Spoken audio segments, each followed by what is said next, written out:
Guys, നിങ്ങൾ lazy ആണോ? നിങ്ങൾക്ക് തോന്നിയിട്ടുണ്ടോ നിങ്ങൾ ഒരുപാട് പണിയെടുത്തിട്ടും സക്സസ് ആവുന്നില്ല, പക്ഷെ ചില ആൾക്കാർ പണിയൊന്നും എടുക്കാതെ തന്നെ സക്സസ് ആവുന്നു എന്നുള്ളത്?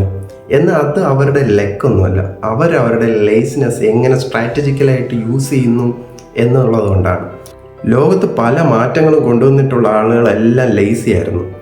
നമുക്ക് ഈ ലേസി എങ്ങനെ സ്ട്രാറ്റജിക്കലായിട്ട് മാറ്റാം എന്ന് നമുക്ക് നോക്കാം. നിങ്ങൾക്കിപ്പോൾ ഒരു കാര്യം ചെയ്യാൻ പ്രയാസമായിട്ട് തോന്നുന്നുണ്ടെങ്കിൽ നിങ്ങൾ ആദ്യം തന്നെ ആ കാര്യം ഏറ്റവും സിമ്പിളായിട്ട് എങ്ങനെ ചെയ്യാം എന്നുള്ളത് ചിന്തിക്കുക. അങ്ങനെ മൈൻഡ് അതിലോട്ട് ഷിഫ്റ്റ് ചെയ്യുമ്പോൾ നിങ്ങളുടെ പ്രശ്നങ്ങൾക്ക് നിങ്ങൾക്ക് തന്നെ പരിഹാരം കണ്ടെത്താൻ പറ്റും. അതായത് ഇപ്പോൾ എക്സാമ്പിൾ നോക്കുകയാണെങ്കിൽ നിങ്ങൾക്ക് എഴുതാൻ മടിയാണെങ്കിൽ നിങ്ങൾ എന്ത് ചെയ്യുക? സ്പീച്ച് ടു ടെക്സ്റ്റ് യൂസ് ചെയ്യുക.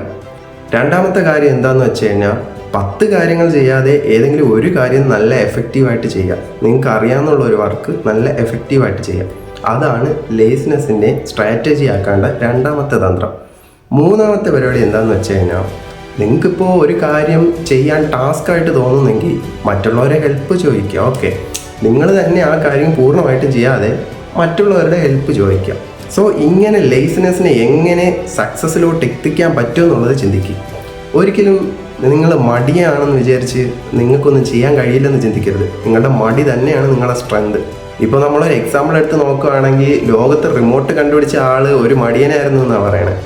സോ ഇങ്ങനെ മടിയെ ഒരു സ്ട്രാറ്റജി ആയിട്ട് യൂസ് ചെയ്ത് കഴിഞ്ഞാൽ നിങ്ങൾക്കും ലൈഫിൽ സക്സസ് ആവാം. ഓക്കെ, ഇതുപോലെയുള്ള കണ്ടന്റ് നിങ്ങൾക്ക് ഇഷ്ടമാണെങ്കിൽ, നിങ്ങൾ ലൈഫിൽ ഒരു ഇമ്പ്രൂവ്മെൻറ്റ് ആഗ്രഹിക്കുന്നുണ്ടെങ്കിൽ ഈ ചാനലൊന്ന് സബ്സ്ക്രൈബ് ചെയ്യുക.